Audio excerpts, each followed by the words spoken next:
શાંત સુધારસ વ્યાખ્યાનમાળા પ્રવચન 41મું, નિર્જરા ભાવના પ્રવચન 9મું.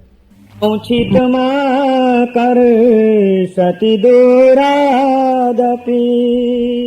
રીપુમપી વ્રજતિ વયસ્યમ તપૈદમાશ્રય નિર્મલ ભાવા દાગમ પરમરાશ્યમ વિભાવય વિનય તપો મહિમાનમ.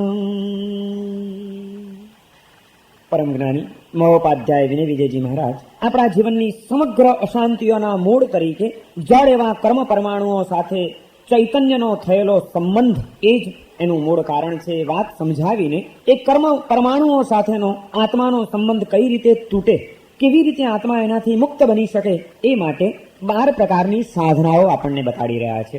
જ્યાં સુધી આત્મા ભાવનાઓના માધ્યમથી સાધનાને સિદ્ધ કરે નહીં ત્યાં સુધી ચિત્તમાં ઉઠતી અનાદિકાળની વિપરીત વાસનાઓ કર્મબંધન કરાવ્યા વિના રહેશે નહીં. 2 તત્વો અનાદિકાળથી આ વિશ્વમાં કામ કરતા જ રહ્યા છે, વાસના અને ભાવના. વાસનાના કારણે આત્માએ કર્મબંધનો કર્યા છે. એ કર્મબંધનને તોડી નાખવા માટેનો શ્રેષ્ઠ ઉપાય હોય તો એ ભાવનાઓ છે. અશુભ તત્વોને કેન્દ્રમાં રાખીને કરેલી વિચારધારાઓ અને એમાં આવતી તન્મયતાઓ, એને આપણા જ્ઞાની પુરુષોએ વાસનાનું નામ આપ્યું છે. અને શુભ તત્વને કેન્દ્રમાં રાખીને ઉઠતી વિચારધારાઓ અને એમાં આવતી તન્મયતાઓ, એને આપણે ત્યાં ભાવના કહેવામાં આવે છે. અને આ ભાવનાઓને જો સિદ્ધ કરી લેવામાં આવે તો જે વાસનાઓથી કર્મ બંધાયા છે એ જ કર્મ આ ભાવનાઓના માધ્યમથી પાછા છૂટી જાય અને તૂટી જાય એ શક્ય છે. અને એટલા માટે ભાવના ભવનાશિની એમ કીધું છે. સંસાર, ભવ એટલે સંસાર, એ સંસારની ઉત્પત્તિ કર્મના કારણે છે. સંસારનું સંચલન કર્મના કારણે થઈ રહ્યું છે. અને કર્મ વાસનાઓથી બંધાઈ રહ્યા છે. તો એ કર્મને તોડી નાખનાર જે ભાવના છે એ ભાવના સિદ્ધ થાય તો કર્મ તૂટી જાય, અને કર્મ તૂટી જાય તો કર્મના કારણે ચાલતો સંસાર છૂટી જાય. અને એટલા માટે ભાવનાને ભવનાશિની કહેવામાં આવી. ભવનો નાશ કરવો હોય, સંસારનો અંત આણવો હોય તો આત્માએ ભાવનાના સહારે સાધનાને સિદ્ધ કરી લેવી જોઈએ. એવી ભાવનાઓ જે જુદી જુદી બતાડી છે એમાંની આ 9મી નિર્જરા ભાવના 12 રીતે એને સિદ્ધ કરવાની છે. 6 પ્રકારનો બાહ્ય તપ અને 6 પ્રકારનો આભ્યંતર તપ. એ આભ્યંતર તપની અંદર સ્વદોષ દર્શન, પર ગુણ દર્શન, પરાર્થકરણ. સ્વદોષ દર્શનની ભૂમિકા આવે એટલે પ્રાયશ્ચિતનો આભ્યંતર તપ આવે. પરગુણ દર્શનની ભૂમિકા આવે એટલે વિનય નામનો આભ્યંતર તપ આવે. પરાર્થકરણનો ભાવ જન્મે એટલે વૈયાવચ્ચ નામનો તપ આવે. આત્મરમણતા કેળવાતી જાય એ સ્વાધ્યાય દ્વારા શક્ય છે. અને આ 4 ભૂમિકાના પાયાના મૂળભૂત તત્વોને સ્થિર કર્યા પછી આત્માએ ધ્યાનના માર્ગે આગળ વધવાનું છે. જો પાયાની ઉપેક્ષા કરવામાં આવે અને સીધા ધ્યાન અને અધ્યાત્મની વાતો કરવામાં આવે તો કદાચ સંભવ છે કે ક્યાંક રવાડે પણ ચડી જઈએ અને કાં તો કોઈક આત્મભ્રમણાઓમાં આપણે અટવાઈ જઈએ. જ્યાં સુધી વ્યક્તિને પોતાનું સાચું આત્મનિરીક્ષણ કરતા જ નથી આવડતું, મહાત્માઓનું પણ મૂલ્યાંકન કરતા નથી આવડતું, સ્વાર્થ વૃત્તિ જેની વિલીન નથી થઈ, એવી વ્યક્તિ કદાચ ચિત્તને એકાગ્ર બનાવવાના પ્રયત્નો કરે કે સ્થિર કરવાના પ્રયત્નો કરે તો એની એ ચિત્તની એકાગ્રતા પણ પોતાનું અને બીજાનું અનેક ગણું અહિત કરવામાં જ પરિણમશે. ધ્યાન સીધું કરવા જેવું જ નથી. મનની એકાગ્રતા અને સ્થિરતા માટે કોઈ ઉતાવળિયા પ્રયત્નો કરવા જેવા નથી. જો ભૂમિકા આપણી શુદ્ધ થયેલી ન હોય તો સ્વદોષ દર્શન અને પરગુણ દર્શન દ્વારા આપણી જો ભૂમિકા નિર્માણ નથી થયેલી, આપણો અહંકાર છૂટ્યો નથી અને બીજા જીવો પ્રત્યેનો આપણો તિરસ્કાર ભાવ છૂટ્યો નથી, એવો અહંકારી અને બીજા જીવો પ્રત્યેની દુર્ભાવના વાળો માણસ, એનું ચિત્ત જો સૂક્ષ્મ બને, એનું ચિત્ત જો એકાગ્ર બને, એની જો શક્તિઓ વધતી જાય તો એ શક્તિ સર્જન કરતા વિસર્જનનું જ કાર્ય વધુ ને વધુ કરશે. અને એવા માણસોને શક્તિ ન મળે એ જ ઈચ્છનીય છે. એમની માનસિક શક્તિ નિર્બળ હોય એ વધુ સારું છે. શુદ્ધિ વિનાની શક્તિ હંમેશા સંહાર કરતી આવી છે. વિશુદ્ધિ પૂર્વકની શક્તિ જ શ્રેયસ્કર બની શકી છે. શક્તિનું ઉત્પાદન પછી કરવાનું છે, પહેલા શુદ્ધિનું નિર્માણ કરવાનું છે. આજે તકલીફ અહીં થઈ ગઈ છે, શુદ્ધિના ઠેકાણા નથી હોતા અને શક્તિ મેળવવા માટે જયારે માણસ દોટ મૂકે છે, એને મળેલી શારીરિક શક્તિઓ, એને મળેલી માનસિક શક્તિઓ કે એને મળેલી કોઈ અતિન્દ્રિય શક્તિઓ એ પણ જો શુદ્ધિનો પાયો મજબૂત નથી હોતો તો ક્યારેક બહુ મોટું નુકસાન કરનારી બની જતી હોય છે. આજે જો આપણે સમગ્ર વિશ્વનું દર્શન કરશું તો આપણને આ વસ્તુ જોવા મળશે. શક્તિ તો ઘણાએ પ્રાપ્ત કરી લીધી, પરંતુ એ શક્તિની સાથે જો હૃદયની શુદ્ધિ ભળેલી નથી, નિર્મળતા નથી, બીજાના હિતનો અને સુખનો વિચાર નથી, એ કોમળતા નથી, તો એવા શક્તિશાળી શક્તિશાળી માણસોએ કેટલા બધા ભયંકર વિનિપાત સર્જ્યા છે. નેપોલિયન ક્યાં ઓછો શક્તિશાળી માણસ હતો? હિટલર ક્યાં ઓછો શક્તિશાળી માણસ હતો? જો શક્તિ જ બધું કાર્ય કરી શકતી હોય તો આ વિશ્વનું ક્યારનું કલ્યાણ થઈ ગયું હોત. પણ શક્તિની સાથે આ શુદ્ધિનું લક્ષ્ય ભૂલાયું, ત્યાં ગડબડ થઈ ગઈ. જ્યારે આપણા જ્ઞાની પુરુષો એ પહેલી વાત આ સમજાવે છે કે પેલા શુદ્ધિનું નિર્માણ કરો, પછી શક્તિનું નિર્માણ કરો. તીર્થંકરોને પણ તીર્થંકર નામ કર્મનું પ્રચંડ પુણ્ય અને ઉત્કૃષ્ટ શક્તિ પછી જ પ્રાપ્ત થાય છે, જ્યારે એ સાધના કરીને પેલા શુદ્ધિને પ્રાપ્ત કરી લે છે. ભગવાન મહાવીરને 28 વર્ષે સંસારનો ત્યાગ કર્યો અને તે જ વખતે કેમ તીર્થંકર નામ કર્મ પ્રગટ ન થઈ ગયું? ઉદયમાં કેમ ન આવી ગયું? આટલી બધી પ્રચંડ શક્તિઓ કેમ એને પ્રાપ્ત ન થાય? જ્યાં સુધી શુદ્ધિ નથી થઈ ત્યાં સુધી શક્તિ ન મળે. એ જ વિશ્વના કલ્યાણ માટે જરૂરી હોય છે. અને એટલા માટે જ્યારે તીર્થંકરનો આત્મા સંપૂર્ણપણે વિશુદ્ધિને પ્રાપ્ત કરી લે છે ત્યારે એની સહજ શક્તિઓનો પ્રાદુર્ભાવ અને પ્રતિકરણ થયા વિના રહેતું નથી. માટે જે તીર્થંકરો વિશ્વનું કલ્યાણ કરનારા બની શકે છે. જો ખરેખર આપણે આપણું કલ્યાણ કરવું છે અને વિશ્વનું કલ્યાણ કરવું છે તો એ માટે આપણા જ્ઞાની પુરુષોએ આ રીતે આ પાયાની વાતો તરફ આપણું ધ્યાન પહેલા કેન્દ્રિત કર્યું છે.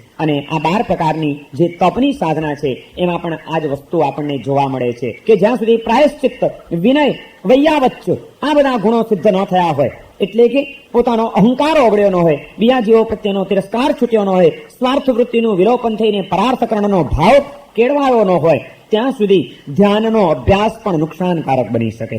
ધ્યાન દ્વારા કદાચ કોઈક શક્તિઓની ખીલવણી થાય, કદાચ કોઈક માનસિક શક્તિઓ વધી જાય, પણ જો આ મૂળ પાયાના ઠેકાણા ન હોય તો બહુ મોટી તકલીફ ઊભી થઈ જાય. એટલા માટે જ્ઞાની પુરુષોએ કીધું પહેલા આ સાધના કરજો, પછી આવો તમે હવે તમે તમારા મનને સૂક્ષ્મ બનાવો, તમે તમારા મનને કેન્દ્રિત કરો, તમે તમારા મનને એકાગ્ર કરીને પાવરફુલ અને શક્તિશાળી બનાવો તો કામ થઈ શકશે. અને એ જ સાચી એકાગ્રતા શ્રેયસ્કર બની શકે છે. એટલા માટે ચિત્તની એકાગ્રતાને પણ માત્ર ધ્યાન કહેવાની ઉતાવળ આપણા જ્ઞાની પુરુષોએ ન કરી. એમણે ધ્યાનના 2 ભેદ પાડ્યા, શુભ ધ્યાન અને અશુભ ધ્યાન. અને એ અશુભ ધ્યાનની અંદર આર્ત ધ્યાનના 4 પ્રકારો અને રૌદ્ર ધ્યાનના 4 પ્રકારો એ આપણે ગઈકાલે એનો વિચાર પૂરો કર્યો. હવે જ્યારે આ આર્ત ધ્યાન અને રૌદ્ર ધ્યાનને ટાળવા છે આપણે, તો એ માટે ઉપાય શું? પણ સમજી તો લીધું કે આટલી આ 4 રીતે આર્ત ધ્યાન આત્મામાં પ્રગટે છે. અને એ આર્ત ધ્યાન જો ઉત્કૃષ્ટ બની જાય, પરાકાષ્ઠાએ પહોંચી જાય, તો એમાંથી રૌદ્ર ધ્યાનમાં આત્મા સરકી પડે છે. અને રૌદ્ર ધ્યાન પણ આટલું બધું ખતરનાક છે. આ બધી વાત સમજણ સાચી, પણ આમાંથી મુક્ત થવું કેવી રીતે? રોગનું માત્ર નિદાન જ થયા કરે, એની જો કોઈ દવાઓ બતાડવામાં ન આવે, ઉપાય જો કોઈ પ્રાપ્ત ન થાય તો શું કામનું? આપણા જ્ઞાની પુરુષોએ માટેના ઉપાયો બતાડ્યા. એમણે એમ કીધું કે ભાઈ તમારું મન વિચારો કર્યા વિના, એ વિચારો કરતા કરતા ક્યારેક કોઈક પળોમાં એમાં તન્મય થયા વિના પણ નથી જ રહેવાનું. વિચારો આવવાના છે, વિચારોમાં તન્મયતા પણ આવવાની છે. એમને એમ તો તમે મનને નિર્વિચાર રાખી શકો એવો આજનો તમારો કોઈ તબક્કો નથી. તો પછી આ દુર્ધ્યાન ન થઈ જાય, અશુભ ધ્યાનમાં સરકી ન જવાય, એ માટે મનને ક્યાંક રોકેલું રાખવું પડશે. અને ક્યાં રોકેલું રાખવું એ માટેના પણ 4 માધ્યમો, 4 માર્ગો બતાવ્યા. જે 4 માર્ગોને આપણે ત્યાં ધર્મ ધ્યાનનું નામ આપવામાં આવ્યું છે. શુભ ધ્યાનનો પહેલો પ્રકાર છે ધર્મ ધ્યાન, અને એ ધર્મ ધ્યાન 4 રીતે સિદ્ધ થઈ શકે છે. આ 4માંના કોઈને કોઈ એક વિચારની અંદર જો આપણું મન રોકાયેલું હોય તો જ આર્ત ધ્યાન અને રૌદ્ર ધ્યાન ન જાગે. એ 4 ધર્મ ધ્યાનમાંનો પહેલો પ્રકાર છે આજ્ઞા વિચય ધર્મ ધ્યાન. આપણા તીર્થંકરોએ, આપણા જ્ઞાની પુરુષોએ એમના જીવનના અનુભવો પછી, અનેક જાતના પ્રયોગો કર્યા પછી અને વિશ્વનું ઊંડાણ ભર્યું દર્શન કર્યા પછી એમણે આ માર્ગો આપણને બતાડ્યા છે. એમણે જે કંઈ વાતો કરી એ પ્રભુએ ચિત્તને નિર્મળ રાખવા માટે, આત્માને વિશુદ્ધ બનાવવા માટે, વ્યવહારને સૌજન્યભર્યો અને સુંદર બની રહે માટે એમણે આપણને જે આજ્ઞાઓ કરી છે કે તમે આ પાયાની વાતો ઉપર તમારું ધ્યાન કેન્દ્રિત કરજો તો તમારો આત્મા ક્યાંય રગડોળાશે નહીં, તમારું ચિત્ત ક્યાંય ખરડાશે નહીં, તમારું જીવન ક્યાંય અથડાશે નહીં. એ માટે એમણે જે કંઈ પણ આપણને આજ્ઞાઓ કરી છે એ પ્રભુની આજ્ઞાનો વિચાર કરતા કરતા એમાં જ લીન થઈ જવું, એનું નામ છે આજ્ઞા વિચય ધર્મ ધ્યાન. પ્રભુની આજ્ઞા, એનો વિચય એટલે કે એનો વિચાર, અને એ વિચારમાંથી પ્રાપ્ત થતું, પ્રગટ થતું જે ધ્યાન એટલે કે ચિત્તની તન્મય અવસ્થા, એક એવો ઉપાય છે કે એમાં જો આપણે આપણા ચિત્તને વિલીન કરી દઈએ, એમાં જો આપણે લીન બની જઈએ તો આપણા ચિત્તમાં ઉઠતા આર્ત ધ્યાન અને રૌદ્ર ધ્યાનથી આપણે બચી શકીએ.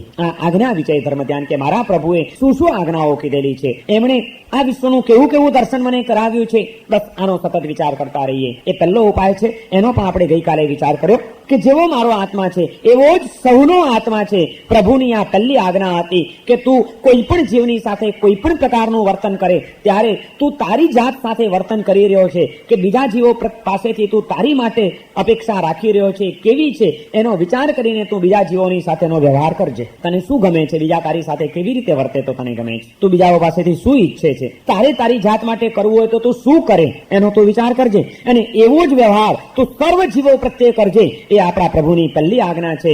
ભગવાને કીધું તું કે જેવો તારો આત્મા છે એવો જ સૌનો આત્મા છે અને જેવો પરમાત્માનો આત્મા છે એવો જ એ સૌનો આત્મા છે. પરમાત્મા તત્વનો એક અંશ દરેક આત્માની અંદર પડેલો છે. અમુક અંશે તો દરેકનો આત્મા પરમાત્મા સ્વરૂપી છે.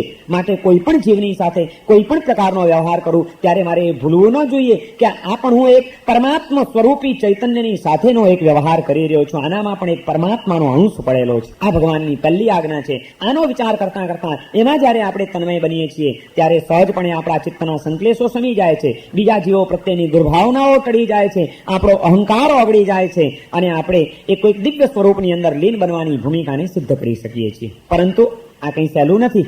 ભગવાનની આજ્ઞાને ભૂલીને આપણે ઊંધા માર્ગે કેટલા કાર્યો કરીએ છીએ, કેટલા વિચારો કરીએ છીએ, કેવા કેવા શબ્દો બોલીએ છીએ. મન, વચન અને કાયા આ ત્રણેય આપણી શક્તિઓ એ ભગવાનની આજ્ઞાને ભૂલીને ભગવાનના માર્ગથી ઊંધા માર્ગે કેવી પ્રવૃત્ત થઈ રહી છે.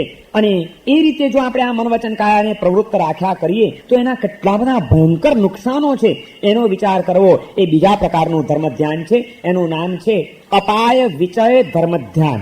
અપાય એટલે નુકસાન. હું જો ભગવાનની આજ્ઞાનું પાલન નહીં કરું, હું જો ઊંધા માર્ગે ચાલવાનો જ પ્રયત્ન કર્યા કરીશ, ન વિચારવાનું વિચાર્યા કરીશ, ન બોલવાનું બોલતો રહીશ, ન કરવાનું કરતો રહીશ, તો આ હું જે કંઈ કરું છું એ કેટલું બધું નુકસાનકારક છે.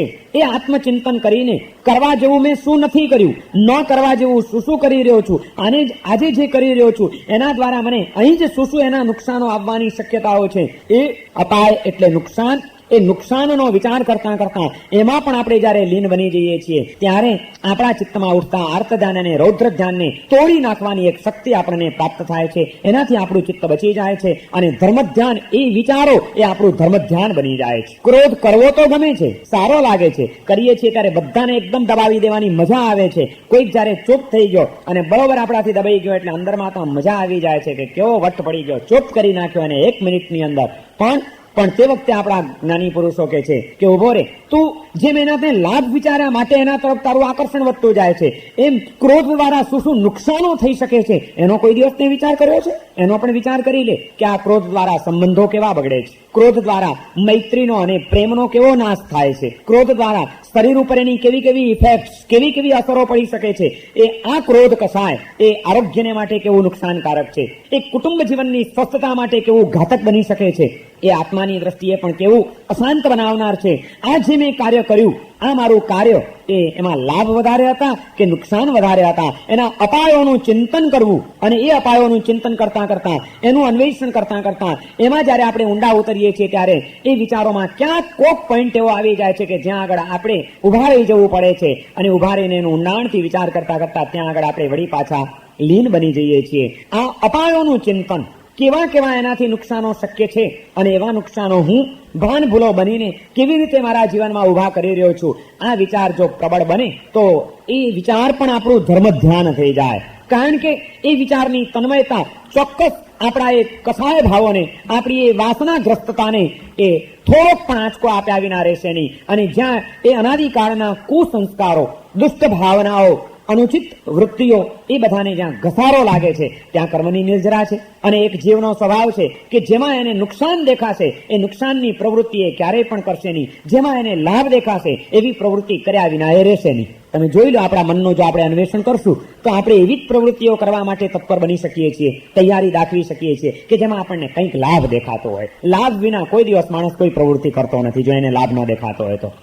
અને જેમાં એને એમ લાગે કે આમાં મને નુકસાન છે તો એવી પ્રવૃત્તિથી પાછા વળવાનો પ્રયત્ન કર્યા વિના પણ એ જીવ રહેતો નથી. અનાદિકાળના કુસંસ્કારોથી આપણે જો પાછા વળવું છે તો એને માટે આ આપણા જ્ઞાની પુરુષોએ આ એક ઉપાય બતાવ્યો કે અપાય વિચય ધર્મ ધ્યાનને તમે સિદ્ધ કરી લો. આજ સુધી તમે ઉપર છલ્લા જ વિચારો કર્યા છે, બહારના લાભો જ આપણને દેખાયા છે, પરંતુ એનાથી કેવા કેવા નુકસાનો પણ થઈ શકે છે આપણા જીવનની અંદર, એનો કોઈ દિવસ આપણે ઊંડાણથી વિચાર જ કર્યો નથી કે હું આ માર્ગ અખત્યાર તો કરું છું, આ રસ્તે દોડતો મૂકું છું, આમ કરવા માટે તૈયાર તો થઈ ગયો, પણ આનાથી પરલોકની વાત પછી છે, કર્મ કેવા બંધાશે એ વાત વળી પાછો જુદો છે એનો પ્રકાર.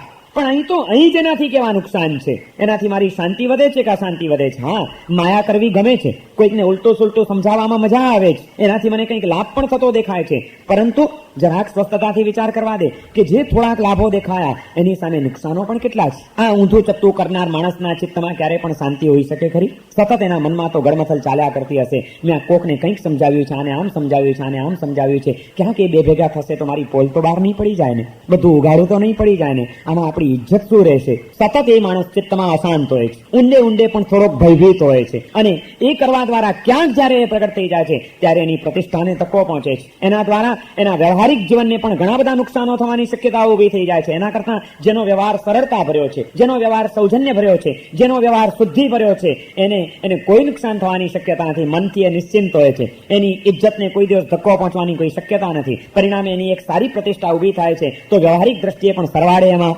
લાભ જ થતા હોય છે. આ બધા વિચારો જયારે કરીએ છીએ કે આનાથી કેવા કેવા નુકસાનો છે, આ અપાયોનું ચિંતન કરવું. પછી એ ક્રોધ કસાય હોય, માન કસાય હોય, માયા કસાય હોય, લોભ હોય, દુર્ભાવનાઓ હોય, જે કંઈ પણ આપણે ખોટા કામો કરીએ છીએ એના અપાયોનું ચિંતન કરીને એમાં લીન થવું, એ વિચારમાં સ્થિર થવું અને ચિત્તની તન્મયતા દ્વારા એ ભાવોને પુષ્ટ કરવા, એનું નામ પણ ધર્મ ધ્યાન છે. કારણ કે એ ધ્યાન, એ વિચાર દ્વારા આપણને એવા અનિષ્ટ માર્ગોથી પાછા વાળવા માટે સક્ષમ છે, એ કાર્ય કરે છે, અને જે આપણને ઉન્માર્ગેથી પાછા વાળે અને સન્માર્ગે લાવે એ આપણો ધર્મ બની જાય છે, અને એવો ધર્મ કર્મની નિર્જરા કરાવ્યા વિના રહેતો નથી. માટે અપાયોનું સતત ચિંતન કરતા રહેવાનું છે. આ બીજા પ્રકારનું ધર્મ ધ્યાન છે. જેમ અપાયોનું ચિંતન કરવાનું છે, આલોકની દ્રષ્ટિએ કરવાનું છે, બાહ્ય દ્રષ્ટિએના શું નુકસાનો છે એ કરવાનું છે, એમ સાથે સાથે કદાચ આજે હું કોઈક ભગવાનની આજ્ઞાને ભૂલીને મેં શું કર્યું અને એનાથી મેં મારા આત્માને કેટલું નુકસાન પહોંચાડ્યું છે એ વિચાર કરવાનો છે. એમ સાથે સાથે આ પ્રવૃત્તિ કરવા દ્વારા મને કેવા કર્મબંધનો થશે અને એ કર્મના વિપાકો, આજે તો કર્મ બાંધતા મને કોઈ વિચાર નથી આવતો, પણ આજના અશુભ વિચારો દ્વારા, આજની આ અશુભ પ્રવૃત્તિઓ દ્વારા જાણે કે અજાણે પણ નાના કે મોટા જે કોઈ હું કર્મ બાંધી રહ્યો છું, આ કર્મ જ્યારે ઉદયમાં આવશે ત્યારે એ કેવા ખતરનાક સાબિત થશે. કર્મના વિપાકો કેટલા વિષમ હોય છે. આ કર્મના ઉદયોએ કોઈ આત્માને છોડ્યા નથી. પ્રભુનો આત્મા, તીર્થંકરનો આત્મા, મહાવીરનો આત્મા પણ જરાક ભાન ભૂલો બન્યો, શ્રોત્રેન્દ્રિયના રસની અંદર લુબ્ધ બન્યો. સંગીત સરસ ચાલતું હતું ને એને કીધું એ ચાલવા દો, અને એ ચાલતા ચાલતા પણ પછી ઊંઘ આવી ગઈ, અને ઊંઘ આવી ત્યારે સંગીત બંધ કરવાની આજ્ઞા થયેલી હતી, પણ સૈયા પાલકે ન કર્યું સંગીત બંધ, કારણ કે એને પણ મજા પડી ગઈ હતી. અને પરિણામે સવારે ઉઠતાની સાથે અહંકાર છંછેડાયો. મેં કીધું હતું કે મારી આંખ મીચી જાય એટલે બંધ કરી દેજો, આટલો બધો સંગીતનો શોખ લાગ્યો છે, મારી આજ્ઞાની પણ ઉપર જવાનું. આ અહંકારને આધીન થયો તીર્થંકરનો આત્મા, એનો અહમ છંછેડાયો, અને એ અહમ છંછેડાયો. એક કસાય જાગે એમાંથી બીજા કસાયને જાગતા પછી વાર નથી લાગતી. અભિમાનમાંથી ક્રોધને પણ ઉભો થતા વાર ન લાગે, અને એમાંથી આવેશમાં આવેલા એ મહાવીરના આત્માએ પણ એ સૈયા પાલક, એના કાનમાં ધગધગતું શીશુ રેડાવ્યું ત્યારે તો અભિમાન મીઠું લાગતું હતું. હો, મારી સામે તો, મારી ઉપર ભાઈ, આવ બચ્ચા તને બતાડું, સંગીત સાંભળવું ગમતું હતું, લે સાંભળ, ચાલ, તારા કાનને બહુ મજા આવતી હતી, જોઉં છું કેવી મજા આવે, ચાલ બેસી જા. અને આમ ધગધગતું શીશુ રેડાવ્યું ત્યારે તો મજા આવી ગઈ, કારણ કે સત્તા હતી, કારણ કે ત્યાં વટ પાડી શક્યો પોતાનો. પણ એ વખતે એને જે કર્મ બાંધ્યું, એ કર્મનો વિપાક ભવો પછી, કેટલા ભવો પછી એ આત્મા જયારે તીર્થંકર બને છે ત્યારે તીર્થંકરના ભવમાં પણ કર્મના એ વિપાકો, એનો પશ્ચાતાપ કર્યા વિના, પ્રાયશ્ચિત્ત કર્યા વિનાનો રહી ગયો એ કર્મબંધ. અબાધા કાળમાં પણ એ આત્મા પાછો જાગ્યો નહીં, એને કોઈ પ્રાયશ્ચિત્ત વગેરેનો પ્રયત્ન કર્યો નહીં. તો પરિણામ આવા મહાન આત્માને પણ એ કર્મના વિપાકો ભોગવવા પડ્યા, કાનમાં ખીલા ઠોકાવાની ભૂમિકામાં એને મુકાવવું પડ્યું. આ ભયંકર કર્મના વિપાકો તીર્થંકરના આત્માને પણ નથી છોડતા. આપણે તો કેટલા કર્મ બાંધી રહ્યા છીએ. આ કર્મના ઉદયો જ્યારે આવશે, કર્મ જ્યારે વિપાક રૂપે પરિણમશે, ત્યારે શું પરિસ્થિતિ આત્માની કરશે? આ કર્મના વિપાકનું ચિંતન કરવું એ ત્રીજા પ્રકારનું ધર્મ ધ્યાન છે. વિપાક વિચય ધર્મ ધ્યાન એનું નામ છે. વિપાક એટલે કર્મના ઉદય. એ કર્મના ઉદયોનો વિચાર કરવો, અને એ વિચાર કરતા કરતા એમાં એવા તન્મય થઈ જઈએ કે આર્ત ધ્યાન અને રૌદ્ર ધ્યાનની બધી ભૂમિકાઓ છૂટી જાય, ત્યારે આપણું ધ્યાન બની જાય ધર્મ ધ્યાન. અને એ ત્રીજા પ્રકારનું ધર્મ ધ્યાન છે. પહેલું આજ્ઞા વિચય ધર્મ ધ્યાન. પછી બીજું અપાય વિચય ધર્મ ધ્યાન. અપાય એટલે નુકસાન. જે કંઈ પણ આપણે કરીએ છીએ એના બાહ્ય દ્રષ્ટિએ આ જીવનમાં જ શું શું નુકસાનો થવાની શક્યતા છે, એ નુકસાનોનો વિચાર કરીને એ દુર્ભાવોથી, એ દુષ્ટ પ્રવૃત્તિઓથી, એ અનુચિત કાર્યોથી પાછા વળવાની ભૂમિકાનું નિર્માણ થાય છે. માટે એમાં કર્મની નિર્જરા થાય છે. અને ત્રીજો પ્રકાર ધર્મ ધ્યાનનો આ છે, વિપાક વિચય ધર્મ ધ્યાન. કર્મના વિપાકોનો વિચાર કરવો. પ્રભુએ આત્માના સ્વસ્વરૂપમાં ઠરવાની જ મને પ્રેરણા આપી છે, મને આજ્ઞા કરી છે. એ પ્રભુની આજ્ઞાનું મેં પાલન ન કર્યું. સ્વસ્વરૂપમાં ઠરવાને બદલે વિભાવ દશામાં મારો આત્મા ખેંચાયો અને આ વિભાવ દશામાં જઈને મેં જે કંઈ પણ કાર્યો કર્યા એ વિભાવ દશાની એ પ્રત્યેક પરિણતિઓ દ્વારા મારા આત્માએ કર્મબંધન કર્યા છે. અને આ કર્મના ઉદયો કેટલા વિચિત્ર છે, કર્મના ઉદયો કેવા ખતરનાક હોય છે. આ કર્મ કોઈને નથી છોડતા, તીર્થંકરના આત્માઓને પણ નથી છોડ્યા, તો મને કેમ છોડે? કર્મના આ વિપાકોનો વિચાર કરીને આ કર્મ આટલા બધા ખતરનાક કર્મ બંધાઈ ન જાય માટે સાવધાન રહો. આ કર્મનો અને કર્મના વિપાકોનો વિચાર કરીને આપણા ચિત્તને સ્વસ્થ બનાવવાનો પ્રયત્ન કરવો. જો અર્થ ધ્યાન કરીશ, જો રુદન કરીશ, જો ક્રંદન કરીશ, જો ઉદ્વિગ્ન થઈશ, જો શોકમગ્ન બનીશ, તો મારા પ્રભુએ કીધું છે કે શોક કરવાથી, રુદન કરવાથી, ક્રંદન કરવાથી શોક મોહનીય નામનું કર્મ બંધાય છે. અને એ કર્મ જ્યારે બંધાશે ત્યારે એ પાછું જ્યારે ઉદયમાં આવશે, આજે તો દુઃખી થયો છું, પણ આજે હવે એમાં જો અર્થ ધ્યાન કરીશ, વિલાપ કરીશ, જે પરિસ્થિતિ છે એ તો છે, જે બન્યું છે તે બન્યું છે, પણ હવે એમાં મનને સ્વસ્થ રાખવું છે, કોઈક તત્વચિંતનના સહારે ટકી રહેવું છે કે એમાં વળી પાછા માથા કૂટીને, છાતી કૂટીને, રડી રડીને, અર્થ ધ્યાન કરીને નવા મારે પાછા શોક મોહનીય કર્મ બાંધવા છે. જો એ બાંધીશ તો એ જ્યારે મોહનીય કર્મ પાછું ઉદયમાં આવશે ત્યારે નવી શોકની જ પરિસ્થિતિનું નિર્માણ કરશે, નવી કોઈ તકલીફો ઊભી થશે અને મારે વળી પાછા રડવાના દિવસો આવશે. કર્મના વિપાકો બહુ વિચિત્ર છે, માટે મારે આ કર્મ બાંધવા નથી. આમ આ તમે એક પ્રસંગ બન્યો ને એની ઉપર જયારે આ ચિંતન ચાલ્યું તમારું, એટલે એક સાથે કેટલા ધર્મ ધ્યાન થયા. કાલના પ્રભુએ કીધું છે કે સ્વ સ્વરૂપમાં રહેજે, સ્થૂલ સ્વરૂપને મહત્વ આપતો નહીં. આ આજ્ઞા વિચય નો તબક્કો આવ્યો. પણ એમાં હું જાગ્રત ન રહ્યો અને જો હમણાં શોક કરીશ તો એ શોક મોહનીય કર્મ મને કઈ પરિસ્થિતિમાં મૂકી દેશે? આ વિપાક વિચય જો એક જ ઘટના ઉપર આપણને ચિંતન કરતા આવડે તો એક પછી એક, સ્ટેપ બાય સ્ટેપ, એક એક ધર્મ ધ્યાનમાં આપણે પ્રવેશ કરતા જઈએ. અને એ ધર્મ ધ્યાનમાં જેમ જેમ લીનતા આવે તેમ તેમ કર્મોની નિર્જરા થઈ ગયા વિના રહે નહીં. કર્મના વિપાકોનું ચિંતન કરો તો કર્મના બંધનો થતા અટકી જશે, અને બંધનો થતા અટકી જશે તો એની મેળે કર્મના ઉદયના કારણે ઊભી થતી અશાંતિઓ ટળી જશે, અને અશાંતિ ટળી જશે તો શાંતિ એ તો આત્માનો સ્વભાવ છે, આત્માનો ગુણ છે, એ સહજ રીતે મળી જશે. શાંત સુધારસ આપણને આ રીતે શાંતિનો માર્ગ બતાડે છે. એ આપણા દુર્ધ્યાનને ટાળી દે છે અને શુભ ધ્યાનનો એક માર્ગ આપણા માટે ખુલ્લો કરી આપે છે કે આ રસ્તે ચાલ્યા જાઓ તો કર્મની નિર્જરા દ્વારા તમે તમારા સ્વસ્વરૂપનું પ્રકટીકરણ કરી શકશો. અને જ્યાં સ્વભાવની જાગૃતિ છે ત્યાં આગળ જ સાચી શાંતિ છે, ત્યાં આગળ જ સાચી સ્વસ્થતા છે. કર્મના વિપાકોનું ચિંતન કરવાનું આપણે ભૂલી ગયા છીએ, માટે આપણે કર્મના વધુ ને વધુ બંધનો કરવામાં તત્પર બનતા જઈએ છીએ. વિપાકનું ચિંતન કરવાનું છે. કર્મના વિપાકોને સતત વિચારતા રહો કે આ કર્મના વિપાકો કેવા છે. એને તીર્થંકરના આત્માના જીવનમાં પણ કેવા કેવા ભાગ ભજવ્યા છે. અરે ખાવા માટે બેઠેલા અને ખાવાને માટે પ્રયત્ન કરતા એ બળદિયાઓ, એ મૂંગા પ્રાણીઓના મોઢે તોબડા બાંધ્યા એ આદિશ્વર ભગવાનના જીવે, અને પરિણામે ખાવામાં જે અંતરાય કર્યો, પશુઓ ખાઈ રહ્યા હતા પણ તે વખતે એનું મોઢું બાંધી દેવામાં આવ્યું, અને એના કારણે એ જે ખાવામાં અંતરાય કર્યો, પરિણામે એ તીર્થંકરનો આત્મા, આદિશ્વર ભગવાનના આત્માએ ત્યાં આગળ જે કર્મ બાંધ્યું એ કર્મ ક્યારે ઉદયમાં આવ્યું? 13 ભવે, 13મા ભવે એ કર્મ ઉદયમાં આવે છે. અને પરિણામે ખબર છે ને કેટલા કલાક નહોતું ખાવા દીધું? 12 કલાક, 12 થી 13 કલાક. પરિણામે 13 મહિના સુધી એમને ગોચરી ન મળી. વર્ષિતપ કેમ થયો આદિશ્વર ભગવાનને? આદિશ્વર ભગવાનને વર્ષિતપ કેમ થયો? એમણે કોઈ પહેલેથી દીક્ષા લીધી ત્યારે પ્રતિજ્ઞા નહોતી લીધી કે હવે આજે સાધનાનો માર્ગ સ્વીકારું છું એટલે 12 મહિનાના મારે ઉપવાસ, ચાલો એમ પહેલેથી ઉપવાસ લઈ લીધા હતા? 1 વર્ષનું પછખાણ લઈ લીધું હતું? ના, રોજ ગોચરી જતા હતા, રોજ વળવા નીકળતા હતા, પણ કલ્પે એવી ગોચરી જ મળતી નહોતી. કારણ કે ખાવામાં અંતરાય કરીને જે કર્મ બાંધ્યો હતો એ તીર્થંકરના આત્માને પણ એ વિપાક રૂપે પ્રગટ થયેલા એ કર્મે એમને ગોચરીની પ્રાપ્તિ ન થવા દીધી. 13 મહિના સુધી ખપે એવો, કલ્પે એવો કોઈ આહાર મળ્યો જ નહીં. કારણ કે આવો મહાન રાજા એ કોઈના ઘરે જાય ત્યારે આવા મોટા માણસને ખાવાનું આપવું લોકો સમજતા જ નહોતા, કંઈ જાણતા જ નહોતા કે આને શું અપાય. કોઈ જર ઝવેરાત ધરતા હતા, કોઈ મેલાપ આપવા તૈયાર થતા હતા, કોઈ હાથી ઘોડા આપવા માટે આવીને ઉભા રહેતા હતા. રાજાને ભેટ આપ્યો હતો તો મૂલ્યવાન ભેટ આપવી જોઈએ, કંઈ ખાવાની ચીજ અપાય?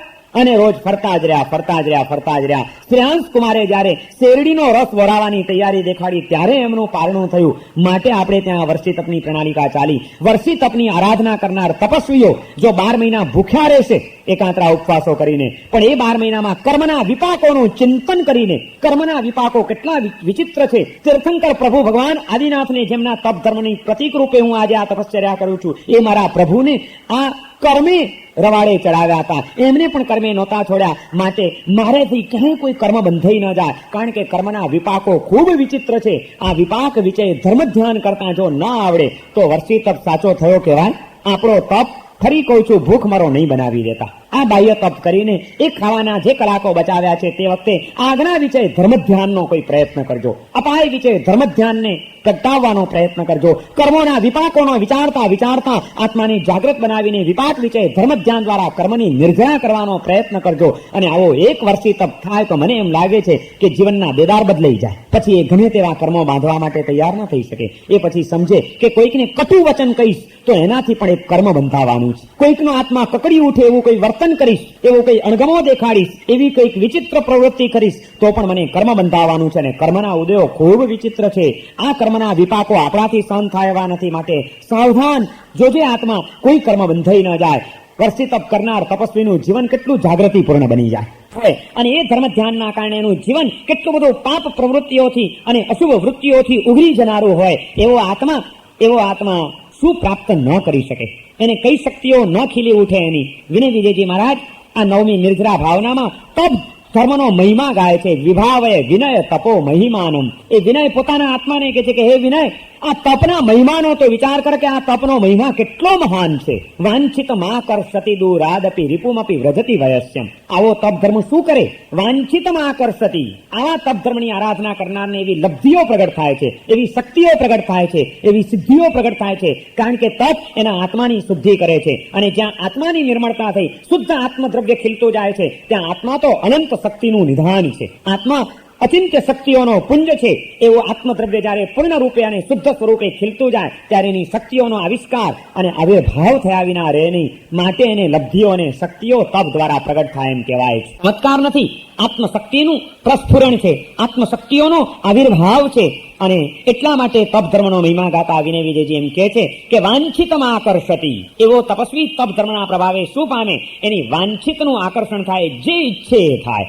ઈચ્છા શક્તિ એને પ્રાપ્ત થઈ જાય. વાંછિતમાં આકર્ષતિ દૂરાદપી રિપુમપી વ્રજતી વયસ્યમ. અરે એના દુશ્મનો પણ મિત્ર બની ગયા વિના રહે નહીં. દુશ્મનોની દુશ્મનાવટ ખલાસ થઈ જાય. તપસ્વીની અંદર એ તાકાત હોય કે તપસ્વીની પાસે જનાર એનો દુશ્મન પણ એનો મિત્ર બની જાય. કારણ કે એ તપસ્વી આ કર્મ વિપાકનું ચિંતન કરીને વિપાક વિશે ધર્મ ધ્યાન દ્વારા કોઈ પણ જીવને ક્યાંય હવે કોઈ અનુચિત વર્તન ન થઈ જાય, અનુચિત વિચાર ન થઈ જાય, એ જાગૃતિ ઉપર પહોંચી ગયો હોય. એટલે એનું આટલું બધું સૌજન્ય ભર્યું, સ્નેહ ભર્યું, જાગૃતિ ભર્યું અને સાવધાની ભર્યું જીવન એ એના દુશ્મનોના પણ હૃદયનું પરિવર્તન કરવાનો તબક્કો પૂરો પાડી દીધા વિના રહેની. એને એમ થાય કે આને માટે હું દુશ્મનાવટ રાખું છું. કેટલું અદ્ભુત, કેટલું નિર્મળ, કેટલું ઉચ્ચ કક્ષાનું આ માણસ તો જીવન જીવે છે. આને માટે મેં ખોટો વિચાર કર્યો. એની દુશ્મનાવટનો અંત આવી જાય. દુશ્મનોને મારવાની જરૂર નથી, દુશ્મનાવટને મારી નાખો તો દુશ્મન પણ તમારા મિત્ર બની જશે. આપણે દુશ્મનોને મારવાનો પ્રયત્ન કરીએ છીએ. આપણા હૃદયમાં ને એના હૃદયમાં રહેલી દુશ્મનાવટની ભાવનાને મારવાનો, એ ભાવનાને તોડવાનો પ્રયત્ન નથી કરતા.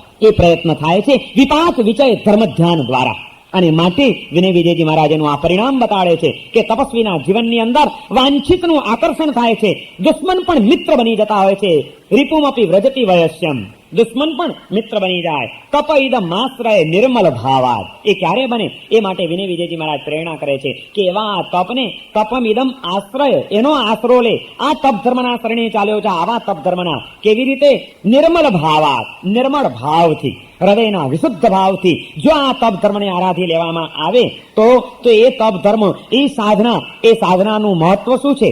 વિનય વિજયજી મહારાજ છેલ્લા એક શબ્દની અંદર એનું ઉચ્ચ કક્ષાનું મૂલ્યાંકન કરે છે. તપ ઇદમ આશ્રય નિર્મલ ભાવાદ આગમ પરમ રહસ્યમ. આગમોનું પરમ રહસ્ય જો કોઈ હોય તો તે આ જ છે, બસ બીજું કઈ નથી. બધા આગમ ગ્રંથો ઉલેચી નાખો અને કાં તો એકે આગમ ગ્રંથ ન ઉલેચો, બધું સરખું છે. તમામ આગમ ગ્રંથોનું ભગવાનની આજ્ઞા જેમાં સંગ્રહાયેલી છે ભગવાનની આજ્ઞા જેનામાં જીરાયેલી છે એવા ગણધર ભગવંતો દ્વારા પ્રગટ થયેલા જે મૂળભૂત આપણા ધર્મગ્રંથો એને આપણે ત્યાં આગમ કહેવામાં આવે છે. એવા 45 કે 32 જે પણ આગમો હોય એ તમામ આગમનો સાર શું, તમામ આગમનું રહસ્ય શું, તમામ આગમોનો નિચોડ શું, એનો નિચોડ આ કીધું કે તપઈદ માશ્રય નિર્મળ ભાવાત, હૃદયના નિર્મળ ભાવથી તપ ધર્મનો આશ્રય લેવો એ આગમોનું રહસ્ય છે. એ જ સાધના એક જ કરવા જેવી છે તપ ધર્મની, અને તપ એ જ કહેવાય જે દેહને નહીં કર્મોને તપાવે. અને કર્મ ત્યારે જ તપે જ્યારે અશુભ ધ્યાન ટળ્યું હોય અને શુભ ધ્યાન સિદ્ધ થયું હોય તો. અને એ શુભ ધ્યાનને સિદ્ધ કરવા માટે આજ્ઞાનું ચિંતન કરવાનું છે, અપાયોનું ચિંતન કરવાનું છે, કર્મના વિપાકોનું ચિંતન કરવાનું છે. ઊંધું ગાલીને બાંધે તો રાખીએ છીએ, પણ એના વિપાકોનો વિચાર કરો તો કર્મ બંધન થતા અટકી જશે, અને કર્મ બંધન થતા અટકશે તો કર્મની નિર્જરા શરૂ થઈ જશે. વિપાકનો વિચાર એક એક તીર્થંકરોના જીવનની અંદર પણ જો આપણે જોવા જઈએ તો આપણને ક્યાંક ને ક્યાંક આવા કર્મના વિપાકોએ એમના જીવનમાં પણ કેવી ઉથલપાથલો મચાવી છે આપણને જોવા મળે. તો એની આગળ તમે ને હું, આપણે તો કોણ? અને જો એ જ હકીકત હોય તો કોના ભરોસે ગમે તેવા કર્મો બાંધતા જ ચાલ્યા જવાનું? કર્મના વિપાકોનું ચિંતન અનેક રીતે કરવાનું છે. એક બાજુ કર્મના વિપાકો કેટલા બધા ખતરનાક છે એ પણ વિચાર કરવાનો છે, બીજી બાજુ કર્મના વિપાકોનું એક સારું પાસું છે એ પણ વિચારવાનું છે. થોડાક વર્ષો પહેલા અમદાવાદની અંદર એક ભાઈને કેન્સર થયું, ગળાનું કેન્સર, મોટી ગાંઠ નીકળી. બહુ ધર્મિષ્ઠ, અત્યંત શ્રદ્ધાવાન અને અનેક આચાર્યોની પાસે રહીને આવો શાસ્ત્રોનો ઊંડો અભ્યાસ કરી ચૂકેલા એ શ્રાવક હતા, સાચા શ્રાવક હતા એ. પણ એને પણ કોઈક અશુભ કર્મનો ઉદય જાગ્યો અને કેન્સરનો રોગ લાગુ પડ્યો. પાંજરાપોળમાં રહેતા હતા, રિલીફ રોડ ઉપર જે પાંજરાપોળ છે ત્યાં આગળ એ શ્રાવક, એમને મળેલી વ્યક્તિઓએ અમને આ વાત કરેલી છે. શાંતિલાલભાઈ એમનું નામ હતું. શાંતિભાઈને કેન્સર થયું ને ગળામાં મોટી ગાંઠ થઈ, અને ગાંઠ એટલે એટલી બધી ભયંકર ગાંઠ, એની વેદનાઓ એટલી બધી કે જેની કોઈ હદ નહીં. ડોક્ટરોએ હાથ ખંખેરી નાખ્યા,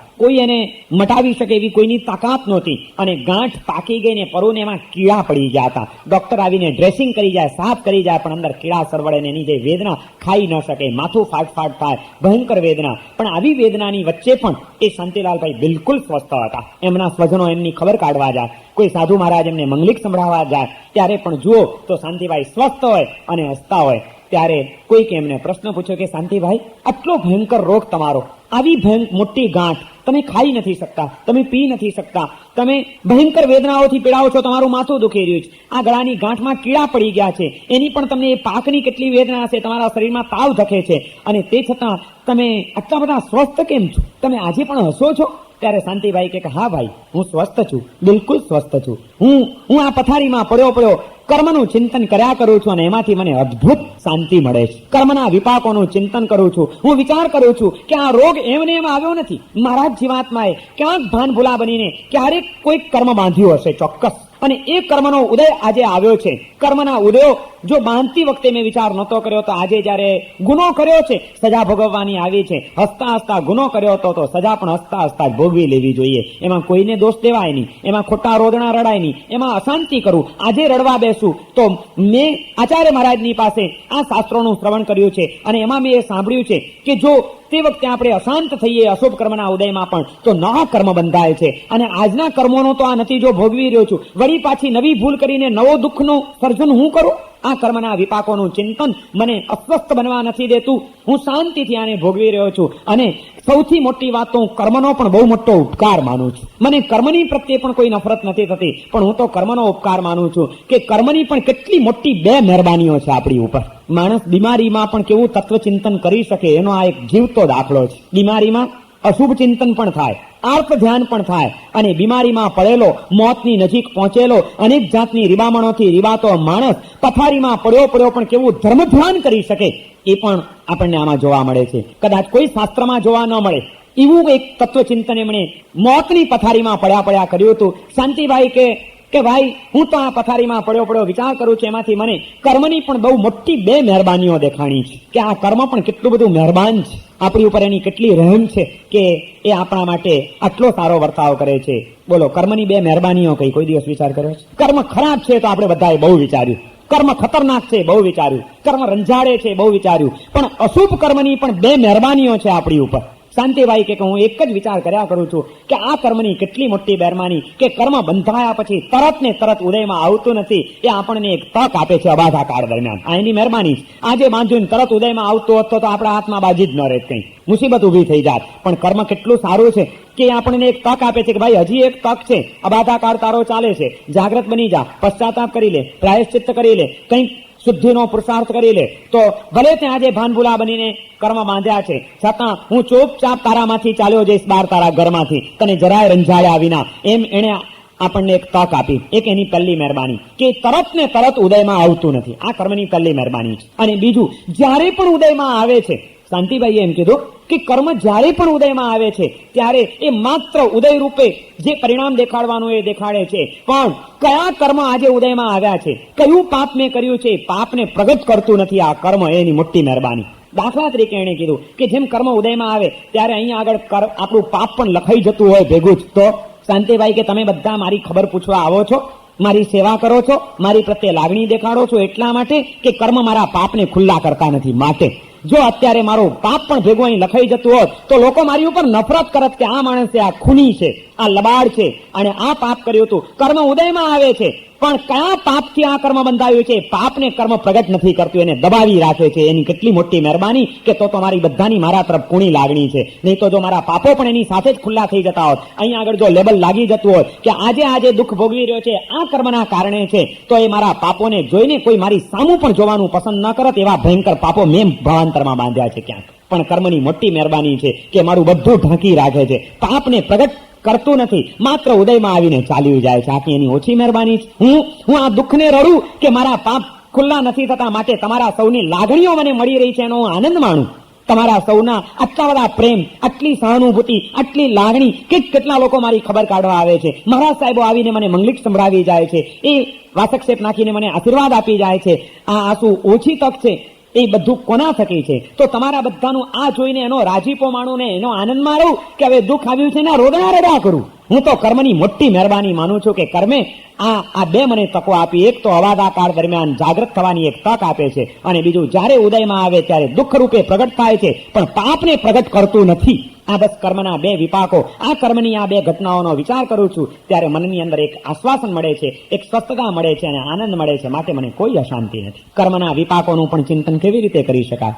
કર્મ કેવા ખતરનાક છે એના વિપાકોએ તીર્થંકરોને પણ નથી છોડ્યા, એ પણ વિચાર કરવાનો છે. અને એની સાથે સાથે આ કર્મ તરત ને તરત ઉદયમાં આવતા નથી. કર્મના વિપાકો કાળાંતરે પ્રગટ થાય છે. એ વિચાર કરીએ ત્યારે તરત જ આપણને પશ્ચાતાપનો, પ્રાયશ્ચિત્તનો, શુદ્ધિકરણનો એક ભાવ, એક જાગૃતિ આવ્યા વિના પણ રહેતી નથી. આમ વિપાક વિષય ધર્મ ધ્યાન એ પ્રાયશ્ચિત્ત નામના ધર્મ ધ્યાન માટેની ભૂમિકા સર્જી આપે છે. પાછું એક ધર્મ ધ્યાન બીજા ધર્મ ધ્યાનને ઊભું કરી દે, એક તપ બીજા તપને પ્રગટ કરાવી દે. અને જ્યાં એ રીતે અનેક પ્રકારનો આભ્યંતર તપ જીવનમાં પ્રગટ થતો જાય ત્યાં આગળ કર્મોની કેટલી ઝપાટા બંધ નિર્જરા થાય. માટે આ વિપાક વિષય ધર્મ ધ્યાનને કર્મની નિર્જરાનું પ્રબળ કારણ ગણવામાં આવ્યું છે. અશુભ ધ્યાનથી બચવા માટે શુભ ધ્યાનને સિદ્ધ કરવું પડશે, અને એ શુભ ધ્યાનને આ રીતે સમજવું પડશે.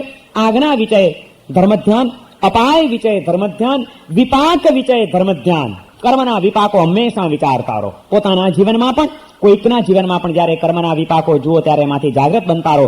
આજે એને આ કર્મ ઉદયમાં આવ્યું છે, કાલે મને પણ આવી શકે છે. અને આજે હજી એવું કોઈ કર્મ મારા જીવનમાં ઉદયમાં નથી આવ્યું, એનો અર્થ એ છે કે મારા જીવાત્માએ પણ કોક ને કોક ઠેકાણે ક્યાંક ને ક્યાંક તો અનેક જાતના કર્મો બાંધ્યા છે. આવા પણ કેમ નહીં બાંધ્યા હોય?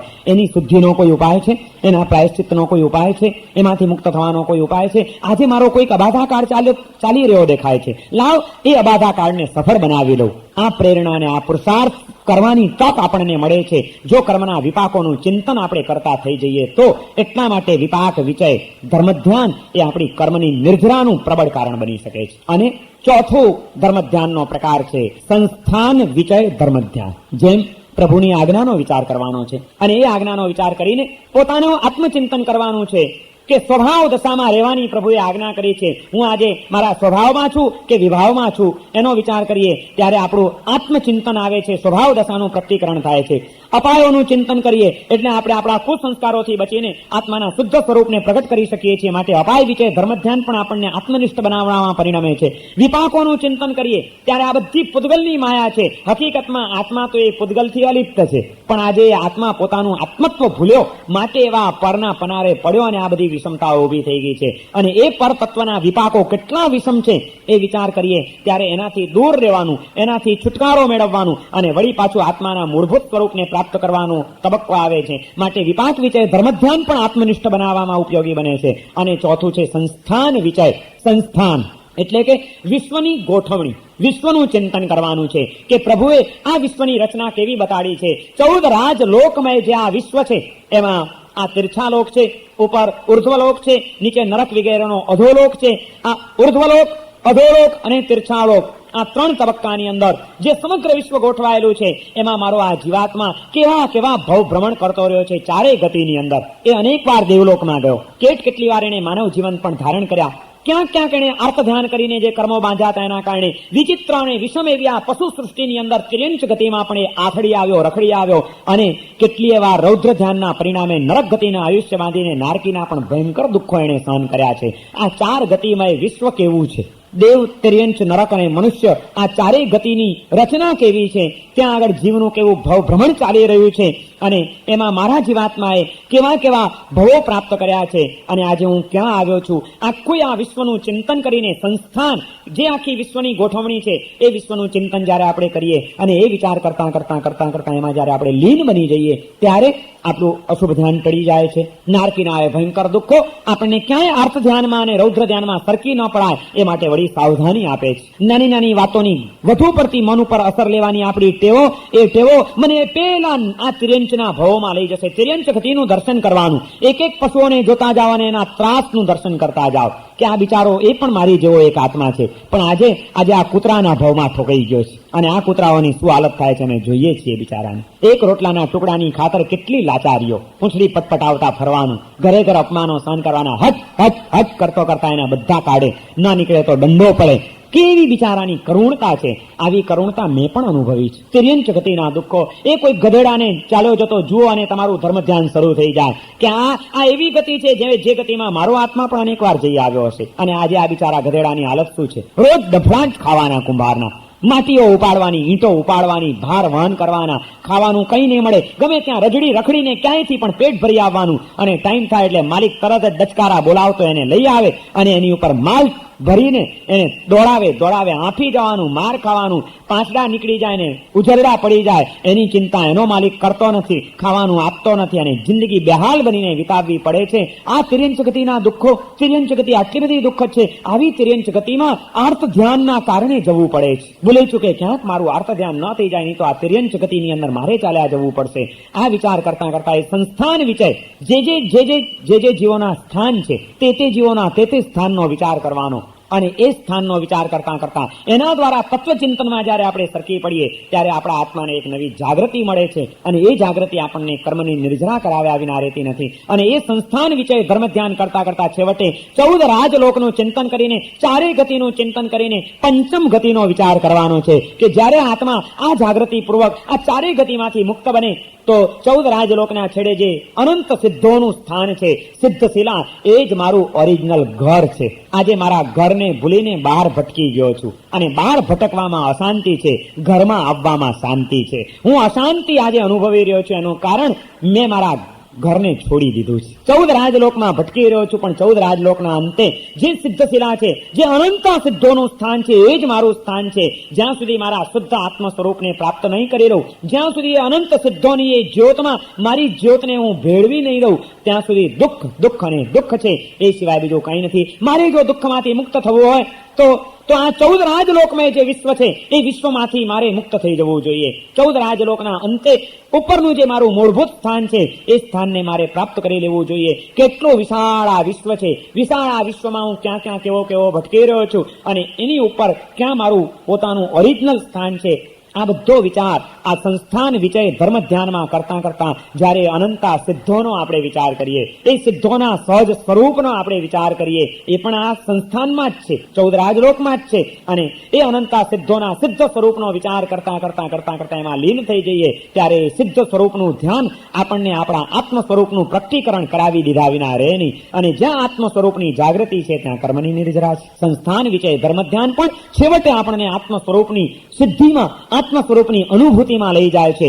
માટે એમાં કર્મની નિર્જરા સમાયેલી છે. આ સંસ્થાન વિશે ધર્મ ધ્યાન આપણને પછી સતત એક જ પ્રેરણા કરશે કે રિટર્ન ટુ હોમ, ઘર તરફ પાછા વળો. આજે ઘરને મૂકીને બહાર ભટકી ગયા છીએ આપણે, અને બહાર ભટકવામાં ગમે ત્યાં ગયા હોય ને ગમે તે મળતું હોય એમાં મજા કેટલી. ઘર છોડીને જાત્રા કરવા જાઓ અને કોઈક એવા સારા તીર્થસ્થાનમાં ગયા હો, અથવા તો જવા દો તીર્થસ્થાનની વાતો, ઘર છોડીને તમે ફરવા માટે ગયા હો વીકએન્ડની રજા માણવા માટે માથેરાન, મહાબળેશ્વર, પંચગીની કે કાશ્મીર જેવા કોઈક સૌંદર્ય અને પ્રકૃતિ જ્યાં આગળ વેરાયેલા છે એવા કોઈક સુંદર સ્થળે પહોંચ્યા હો અને ત્યાં આગળ 5 સ્ટાર હોટલમાં કદાચ તમે ઉતર્યા હો, ત્યાં આગળ તમને સુખ કેટલા.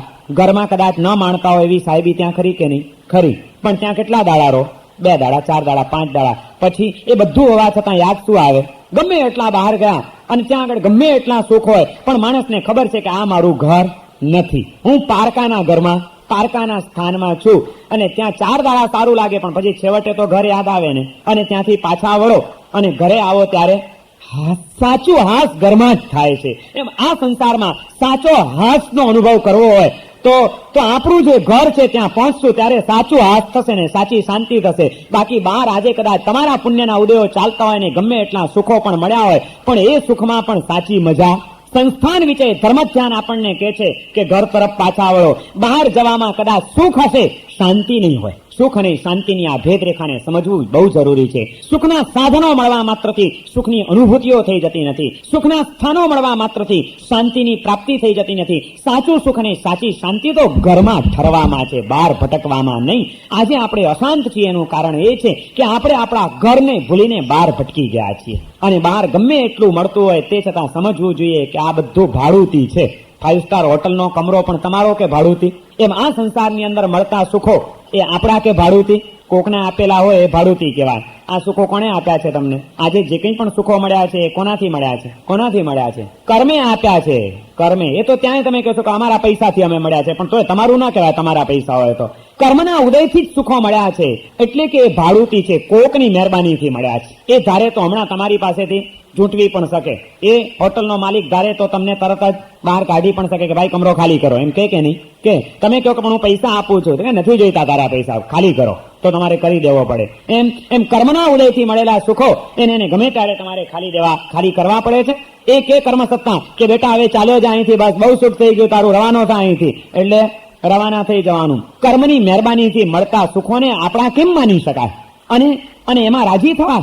દુશ્મનની આપેલી ભેટ પણ સારી ન ગણાય. તમારા દોસ્ત કંઈક તમને ભેટ આપે એ તો ઠીક વાત છે, પણ તમારા કોઈક દુશ્મને તમને કદાચ કોઈક સારી ચીજ ભેટ આપી હોય તો તમે રાજી થાવ? કારણ કે ગમે એવી સારી પણ ચીજ કોણે આપેલી છે?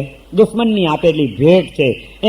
એમ કર્મ એ આત્માના દુશ્મન છે. કારણ કે જ્યાં સુધી એનો પનારો છે ત્યાં સુધી આત્મા પોતાના મૂળભૂત સ્વરૂપને પ્રાપ્ત કરી શકતો જ નથી. એના ઘરમાં એ ઠરી શકતો નથી અને જઈ શકતો નથી. આપણા અસલ વિકાસને અને આપણા અસલ સ્થાનને રોકનાર અને રૂંધનાર જો કોઈ હોય તો તે કર્મ છે ને માટે એ કર્મ દુશ્મન છે. એવા એ કર્મે પુણ્ય કર્મના માધ્યમથી કદાચ તમને કોઈક સારી ચીજની ભેટ પણ આપી તો એ દુશ્મનની આપેલી ભેટ છે. દુશ્મનને આપેલી ભેટ જોઈને રાજી થનાર મૂર્ખ કહેવાય, ડાયો ન કહેવાય. પુણ્ય કર્મના ઉદયથી મળેલા સુખોમાં પાગલ માણસ જ રાજી થાય. બાકી તો ડાયો માણસ સમજતો હોય કે આ ભેટ પણ દુશ્મનની આપેલી છે, એનાથી છેટા રહેવું સારું. એમાં બહુ રાજી થઈ જવા જેવું નહીં. કારણ કે આ દુશ્મન ક્યારે આપણી નીચેથી પાછી ધરતી સરકાવી લેશે ને ક્યારે પછડા કાઢશે એનો કોઈ ભરોસો ખરો? આ પુણ્ય કર્મ આજે ભલે ભેટ આપતું હોય, કાલે વળી પાછું રડાવતા વાર ન લાગે. માટે એમાં રાજી થવા જેવું નહીં. એનાથી મુક્ત થઈને ઘરે જવું. ઘરનો રોટલો સારો પણ દુશ્મનના લાડવા ખોટા. પુણ્ય કર્મના ઉદયથી મળતા સુખો એ ભાડુતી સુખો છે. આત્માના સહજ સ્વરૂપના પ્રકટીકરણ દ્વારા થતી સુખની અને આનંદની અનુભૂતિઓ એ આપણી સ્વાયત્ત અનુભૂતિઓ છે અને એ અનુભૂતિઓ જ શ્રેષ્ઠ છે.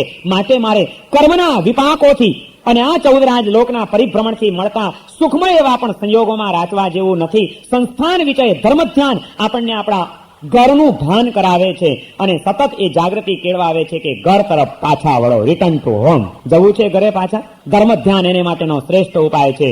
આજ્ઞા વિષય, અપાય વિષય, વિપાક વિષય અને સંસ્થાન વિષય, આ 4 પ્રકારના ધર્મ ધ્યાનની અંદર જો આપણે આપણા મનને રોકી લઈએ, પ્રભુની આજ્ઞાનો વિચાર કરીએ, અનાદિકાળથી આત્માની અંદર ઘર કરી ગયેલા અને કેળે પડેલા આપણા જે દોષો છે, દુર્ભાવનાઓ છે, એ કેવા નુકસાનકારક છે, એનાથી શારીરિક નુકસાનો શું છે, વ્યવહારિક નુકસાનો શું છે, માનસિક રીતે કેવા નુકસાનો થઈ શકે છે, આ બધા અપાયોનું ચિંતન કરીએ. કર્મના વિપાકોથી પરભવની અંદર કેવા દુઃખો સહન કરવા પડે છે અને આ કર્મની વિષમતાઓ કેટલી વિચિત્ર છે એ વિપાકોનું ચિંતન કરીએ. અને એ કર્મ સંયોગના કારણે આ 14 રાજ લોકમય વિશ્વમાં અને 4 ગતિમય સંસારમાં પરિભ્રમણ કરતા આત્માની શું દુર્દશા થઈ છે અને એમાં ક્યાં કેવો આ આથડ્યો છે જીવ અને છેવટે પંચમ ગતિએ પહોંચવું એ જ મારું ઘર છે. સંસ્થાન વિષય સિદ્ધ શિલાનું ધ્યાન એ આપણી કર્મની નિર્જરા કરાવી દે અને આપણા આત્માને કર્મોથી મુક્ત બનીને મુક્ત કરાવીને સહજ સિદ્ધિને પ્રાપ્ત કરાવી દે. ધર્મ ધ્યાનની સિદ્ધિ આ રીતે આર્ત ધ્યાન અને રૌદ્ર ધ્યાનમાંથી આપણને બચાવશે અને શુભ ધ્યાનમાં સ્થિર કરીને આપણને સાચી શાંતિનો માર્ગ ચીંધશે. આ ધર્મ ધ્યાનને આપણે સિદ્ધ કરવાનું છે. જેમ આજ્ઞા વિચય, અપાય વિચય, વિપાક વિચય અને સંસ્થાન વિચય એ ધર્મ ધ્યાનના 4 પ્રકાર છે. એ જ રીતે ધર્મ ધ્યાનના બીજા 4 પ્રકાર છે: પિંડસ્થ ધ્યાન, પદસ્થ ધ્યાન, રૂપસ્થ ધ્યાન અને રૂપાતીત ધ્યાન. આ ચિંતન છે, હવેનું પ્રેક્ટિકલ છે. એ ધર્મ ધ્યાનના બીજા 4 પ્રકારો કયા છે અને એના દ્વારા પછી છેવટે શુક્લ ધ્યાનની પ્રાપ્તિ થાય છે. અને એ શુક્લ ધ્યાન ધર્મ ધ્યાન દ્વારા જ ધ્યાન સિદ્ધ થાય તો કાયોત્સર્ગ કેવી રીતે આવી શકે છે? સર્વમંગલમાંગલ્યમ સર્વકલ્યાણકારણમ પ્રધાનમ સર્વધર્માણામ જૈનમ જયતિ શાસનમ.